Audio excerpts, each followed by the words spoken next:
So today I will be making a video on Berserker's S rank reward video. So you can only run with 7 people to get the reward and finish in time, obviously. So death is allowed, so it won't take off points if you die, but obviously if you die you will lose a lot of damage, especially for berserker, because you stack your 10 stacks over again. I did pretty rusty this one.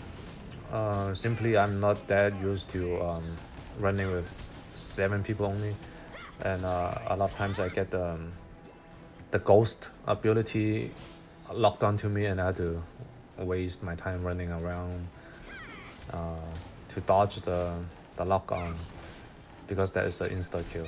So it's pretty challenging. You want to at least have so for all the DPS people, they should have at least do 120 million damage normally in a 10-man scenario. That is at least, or you're gonna have people offset the damage, so you do the math of how many people together. And then we got some heals going on too, and obviously that's not good because you have to do extra damage, but we managed to pull through.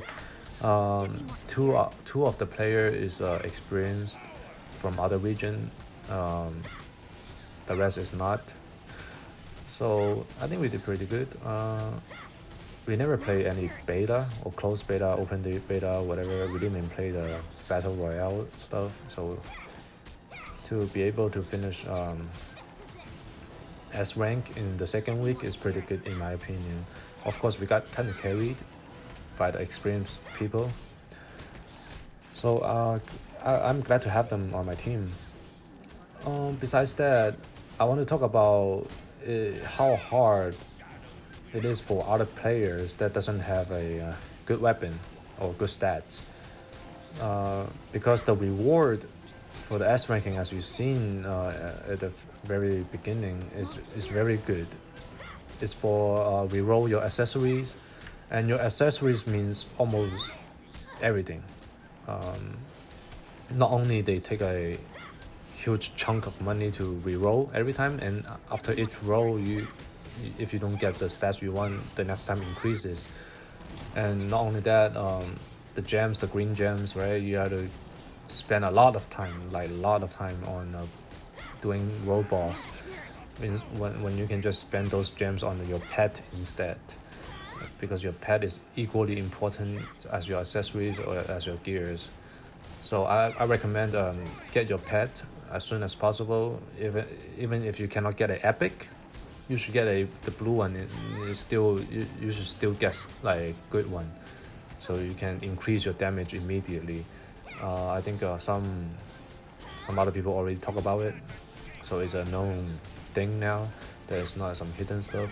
I didn't know about it, but I got lucky that I bought it right before the price went skyrocketed. I bought one for 60 million. I was like, the only thing missing right now is a pad, because I never used a pad, not even a blue one, a green one, a white one, since the very beginning. But that day I was like, you know what, I think I'm missing a pad, so I bought one just for fun. It's 60 million, it's not that much, so I bought it. And turns out it is very, very great. It boosts a lot of damage. I think the formula for it is so the total bonus damage, if you press on the pad, it tells you how much bonus damage it gives you, and then you times 0.4, so which is 40%, will transfer to your character. That's how big the impact is, I think. But I don't have no one ever has a legit actual official answer. It's just a speculation. We just guessing. So I'm a show the full run without speeding up or anything for the berserkers that might want to learn how to run this properly, because there is a lot of berserkers I party with in the party finder that just doing random stuff, it's like spin build, slash build, Like if it works for you, okay, great. But I don't know anyone that is like doing high damage that is using those builds. Like I just never seen one, you know. So it might be a rare thing that you happen to be good with it.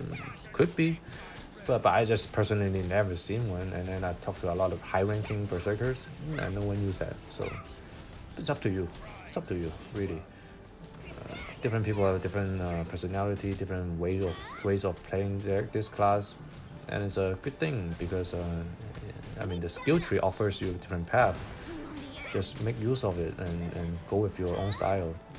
Don't have to listen to everyone, you know. But we did try the sea mock, which is the moonlight dungeon yesterday. It was pretty hard. I want to use this time to talk about if what happens, you know, like what happens after people finally get done with CMOC, get to 5.9k GS. You know, what happened next? Obviously, it's the moonlight, and even with us, I wouldn't call myself high skilled, you know, because I just well, I've been playing this game for 1.5 months only, so there's still a lot of mechanics I need to learn. So I'm not definitely high skilled, but I would say decent, just decent. And we really struggle with it. And as of right now, today is November 15. If I look at the Moonlight CMOC ranking, 100 people. So 100 people finished the dungeon. Most of them with only one finish. I think that's after the reset. So before the reset, it was even less. I think it was only 71 people. Yeah. It's way harder. It's just gonna be way harder than CMOC. CMOC is almost equivalent to Fire Dragon. Like, to put in perspective, not even joking for like, you know, just making fun. No. It's actually just equivalent. It's a simple mechanic. Only a few abilities you have to dodge, but in the CMOC, it's just way harder. So if a lot of people think this dungeon is hard, then I just can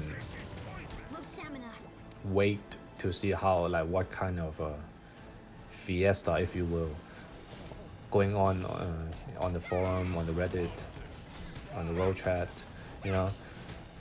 It's gonna be a really pain in the ass, but that is not even the hardest part, because as we know, November 30th, that's where the true gameplay begins, because you will get a new weapon that will significantly boost your damage. Like that is way different than what we have as weapon right now.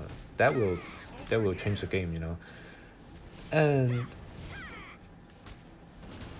after experiencing how difficult CMOC is and how people react to Cdev, it just seems, as for right now, not only the requirement to get into the clock tower, the weapon raid requires 7.8k GS. Like, you have to have at least a plus 14 weapon. If RNG is not on your side, like, you could be stuck for a long time, man. Because I have bad RNG myself. I posted videos before how hard it is to get to plus 14. Some people say, well, oh, why did you use your fail stack? Oh, because I realized if I cannot get a high enough damage, I already foreseen like a lot of stuff. Like, you just don't get enough GS, you know. Like, you want to get as high as possible so you can start doing some chaos raid to like be able to, because if you miss some raid, like let's say, oh, this last week already passed, you miss 6 Cdev raid, you're putting yourself really behind, like very behind I'm talking about, because it requires you for the moon, the tower, the clock tower, it requires you to have a plus 11 your headgear, your gloves and shoes. All right, so no one's guarantee you're gonna get plus 11 on the first try, and the drop doesn't guarantee your own class. So you might not even have those gears when it comes to 30th. You're only 2 weeks away. And counting this week, we so you only being able to get 18 runs of Cdev. If you really have bad luck, yeah, good luck, man. Like, you're not gonna get to plus 11. I'm just saying. So just to see how high the requirement is, I'm not even sure. Okay, I'm pretty sure. I should say I'm pretty damn sure the number of people that is able to clear the tower within the first 2 weeks is gonna be lower than CMOC. Not only CMOC has way higher HP than other regions for some reason. Not only the boss, the side ads also has really high HP and defense too. Like, it takes forever to kill. It's almost impossible to kill. If you spend your time, your DPS resource on the side ads, you're just not gonna have enough resource to put into the boss. Like, that is just the truth right there, and it's gonna be harsh. So I think we will see how it plays out. Hopefully I can make some walkthrough for CMOC. I know some people already cleared. They posted a video, but I don't think they posted like a detailed guide on how to do everything. It's simply just they don't have to, you know, they don't have to share what they have. But mostly just what I'm seeing right now after a lot of attempts is mostly related to damage. Like, just not having enough damage. Some people do really high, some people do very low despite having similar stats and weapon. So that is gonna cut off a lot of people. Like right now, a lot of people stuck on CMOC. Even more will stuck on Cdev. A lot of people stuck on Cdev, being able to barely finish the run, barely get the gear. Just gonna be even more on the CMOC. So that's about it. For this one, we finished it I think with 2 minutes left. So it was pretty smooth. I died once, but you had to immediately use the revive, the daily revive, so you don't have to run all the way over.